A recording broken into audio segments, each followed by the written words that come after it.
To clear Facebook cache in iPhone, open the Facebook app, tap Menu at the bottom right, tap the Settings icon.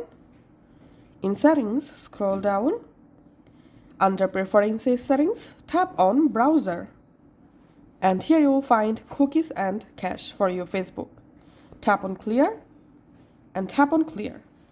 And your Facebook cookies and cache file will delete.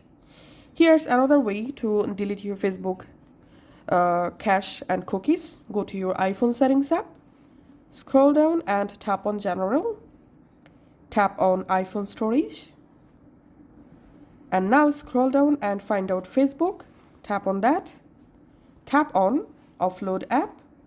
Once the Facebook offloaded, tap on Reinstall to reinstall the Facebook app. So that's how we can actually clear our Facebook app cache and cookies in iPhone.